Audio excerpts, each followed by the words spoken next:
The Black Paths of Sheol. Posted by Cymrel Melnabone.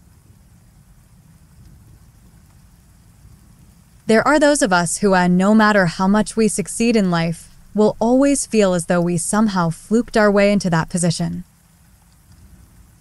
Regardless of how competent you are, how demonstrably knowledgeable you are, and how good you are at your job, this self-doubt gnaws and nags, slowly destroying any confidence you do possess. I learned, too late, that this phenomenon is colloquially known as Imposter Syndrome. According to various studies and papers, it can be a good thing if it's kept under control. Unlike its opposite disorder, Dunning-Kruger syndrome, it provides a sort of self-checking mechanism to stop you becoming overconfident. But when it is not kept in check, it can create problems as well as exacerbating existing ones. As a high-flying woman working in an industry dominated by men, it ended up destroying me. Imposter syndrome led to self-doubt, which led to insomnia. Insomnia heightened the self-doubt, which sowed the seeds of depression. Paranoia and isolation at work, combined with constantly bathing in an oppressive, low-grade sea of sexism and boys' club-ism, watered the depression until it germinated into full-blown psychosis. In the end, I had a very public and very embarrassing mental breakdown at work. When I was given my marching orders from the firm, I went home and took all the pills in my medicine cabinet until I felt nauseous from the weight of them in my gut. Ironically, a Jehovah's Witness saw me through the front window, lying in a pool of frothy vomit, and called an ambulance. After my stomach was pumped and I was released from hospital, my relatives had me put into psychiatric care, where I spent the next 18 months fighting my inner demons with the help of various medications. Eventually, they couldn't hold me any longer, so they released me. But I had no home, no money, and certainly no job. The stigma of being a mental health patient seemed to be as bad, if not worse than having been in prison.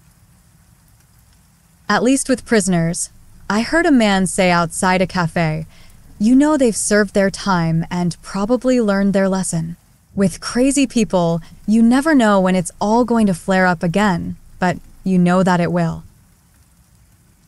Eventually, I got a job as a cleaner on the night shift, and my fractured life began to gain some semblance of normality again. It wasn't all drudge and boredom. Once I could afford the cheapest smartphone on the market, I stole some noise-canceling headphones. Those, coupled with several gigs of pirated music, made my job a little more bearable. The other thing that kept my mind occupied was the buildings themselves.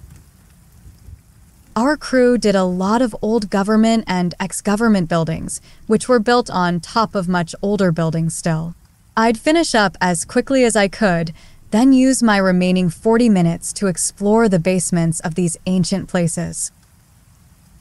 Even though I often didn't have swipe card access to those areas, I had worked in an office for most of my adult life. Finding the IT area, then finding a contractor's access card was easy enough, and that gave me virtually free rein to explore. There are some pretty odd and creepy things under those old buildings, in those basements built on top of basements. I'm no urban explorer, but I found some stuff that you horror seekers would practically orgasm over. Still medicated for depression and anxiety, my dulled emotional responses only allowed me to distantly register how scary these places should probably be. I only dimly processed that poking around in dusty governmental sepulchres in the dead of night would usually provoke fear and incontinence, not mild interest. My first find was the mirror room. 3 levels below ground and accessed via a twisting, narrow corridor of pipes and concrete, it took me by surprise when my torch beam split and reflected upon contact with the walls. The floor was old, polished wood, and one whole wall was floor-to-ceiling mirrors. A piano filled with mice sat in one corner, An eerie plinking and scratching filled the air as the rodents fled from my torch, and a pile of ancient and bloody children's ballet shoes sat in one corner. I guess at some point this had been a sort of secret, subterranean practice room, perhaps for the children of government workers. There were other places that were equally as strange, some more or less sinister. There was the Boilerplate Room, the dwarf shaft, the broken church, and the string hallway. But none of those compared to the Black Paths. My torch battery had been running low, and I was about to return to the surface when I spotted the tinderbox. It was an old tin thing, round, and with a lid upon which was fixed a candle holder containing a single yellowed candle. I'd seen a picture of such a thing when I was a kid, in some old storybook about miners. Curious, I opened it up to inspect the interior. Inside were several twists of hemp, some foul-smelling paper, 2 sulfur-tipped matches, a flint, and a D-shaped piece of iron at the striker. Of course, I did what anyone would do. I tried to light the candle. When I initially failed, I turned to my phone for help, but deep under the layers of concrete and pipes, there was no signal penetration at all. The paper ended up being the key. It must have been soaked in something flammable, as the sparks struck from the iron and flint made it smolder. Touching a match to it, I blew until the heat made the wood catch, then transferred the spluttering sulfur blue flame to the wick of the candle. Holding my new light aloft, I nearly dropped it immediately as the fat, faintly bluish flame illuminated the huge black door right beside me. There had been no such door there when I entered. It was wood, that much was certain, but the only wood I had ever seen with such a dark luster was ebony, and that was far too rare and expensive to be found in crumbling basements. A touch of my hand sent it gliding smoothly open, whispering over polished concrete on the other side, where a plain and unmarked corridor ran off into the darkness, straight as a laser. Curiosity got the better of me, and before I could second-guess my decision, I began to walk the first of the Black Paths. The corridor ran for perhaps a kilometer, then ended in another black door, the same as the first. A gentle push opened it, and with a curious feeling of elation, I realized I was standing in a darkened boiler room. It was the one under my cheap and decrepit apartment block. That was impossible, since my apartment was a 90-minute train ride from where I worked. When I turned on the lights of the boiler room, the candle flame snapped out of existence, and so did the door. What on earth had I found? It didn't take me very long to figure out how it worked. With the aid of the tinderbox and candle, I could illuminate the door into existence. And then, instead of losing 3 hours a day to travel, I could be at work within 10 minutes. In turn, that meant I could sleep in, piss around on the internet, have breakfast at a cheap cafe, or just sit somewhere and read. For the first time since my infamous psychotic break and subsequent institutionalization, I felt like my life was changing for the better. My colleagues and boss noticed the difference in my mood, and I was given a little more responsibility, but while things were good on that front, I had made another important discovery. The tinderbox worked in more than one place. There were doors under other buildings, too, and those also led back to my apartment. No matter where I went, I had a short walk home through those eerie, empty corridors, and I started using them during my breaks to go home and masturbate.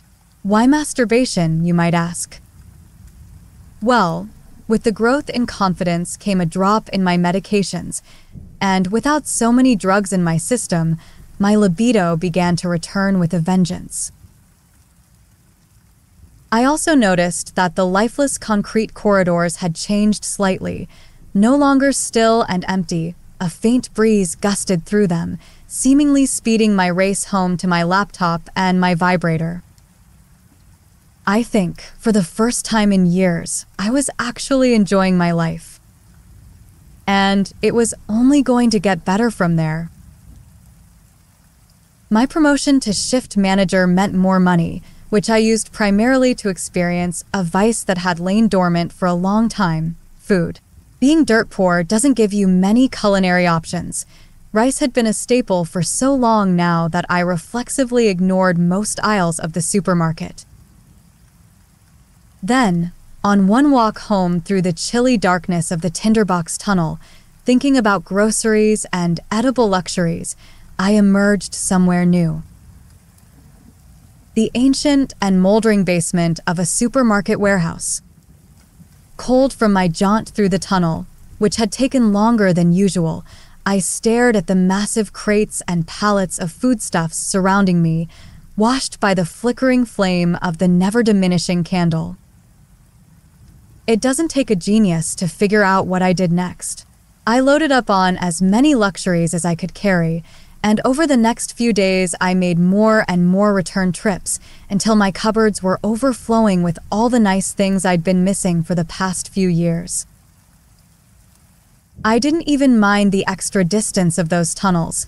Not having to pay for food anymore was worth any minor inconvenience. Off my medication completely now, I started at the gym and worked on shedding the flab that had settled on my body through the years of my drug-induced half-life. My old clarity of mind began to return, along with my ambition. I felt that the tinderbox had been given to me as a gift by some otherworldly power, a kind of recompense for the suffering I had endured. Figuring out how to manipulate the darkened pathways came easily and naturally now. I could simply fix clearly in my mind what I wanted, and the black paths would take me there. With the return of my old sharpness and wit came a need to have my old lifestyle back. I knew I would never be a high flyer earning 6 figures again, but I could at least live like one. Through the faintly sparkling concrete and curiously warm walls of the tunnels, I found dingy warehouse basements full of clothes, makeup, jewelry, shoes, and expensive beauty products. I felt like a human version of Fantastic Mr. Fox, using my clever tunnels to deprive gluttons and greedy executives of their undeserved goods. But one night I saw a light coming down the tunnel in the other direction, and everything changed. I ran from the light, thinking it was a security guard who had found my door, who had figured out how the thief kept getting in. When I reached my side, I pushed the ebony door shut and pinched out the wick. I heard a distant curse just before the door vanished. I didn't use the tunnels again for almost a month. However, the allure of my new lifestyle was just too heady to resist. I opened the tinderbox and studied the interior, where the same sight always greeted me: a few twists of hemp, some touch paper, 2 sulfur matches, and a flint and steel. Grimly, I lit the candle, closed the box, then pushed open the black door and started off down the tunnel. The light bobbing in the distance sparked immediate fear, but then I noticed a singular detail I had missed before. It was the same faintly bluish light as that from my own candle. Incredulous, I walked towards the source, the thrill creeping up my spine as each step brought our weaving, flickering flames closer together. It was a man, dressed just as smartly as myself. His eyes were hollow and bleary with fatigue. "Oh God, help me," he cried out. "I can't find the door. The tunnels just go on and on. Please, get me out of here." In his shaking hand, he clutched a tinderbox, the twin of mine, but his candle had burned low, so low that it was nearly out. Mine was still almost as fresh as the day I found it. With a snarl like a desperate animal, he lunged for my own light, snagging it from my surprised fingers. Then he ran, dropping his own tinderbox at my feet. I laughed then, because there was nowhere to go. It was a straight corridor, and in his tired state, he had no chance of outrunning me. But when the flame on his dropped tinderbox winked out, I knew fear like I'd never felt before. Dull golden orange light began to leak through the hot walls. I could feel them growing thin, as though the stone was becoming insubstantial and something was trying to break through. Distant howls of abject agony echoed through the changing corridor, and with a dreadful certainty that something terribly wrong was happening, I ran for my life. When I caught up with the man and my tinderbox, he was stumbling and weeping. I snatched the light from his hand and pushed him to the ground. "You can't avoid it forever," he said. "Once you go deep enough, you can't make your way back. Then the candle will burn out and you'll be damned to Sheol forever."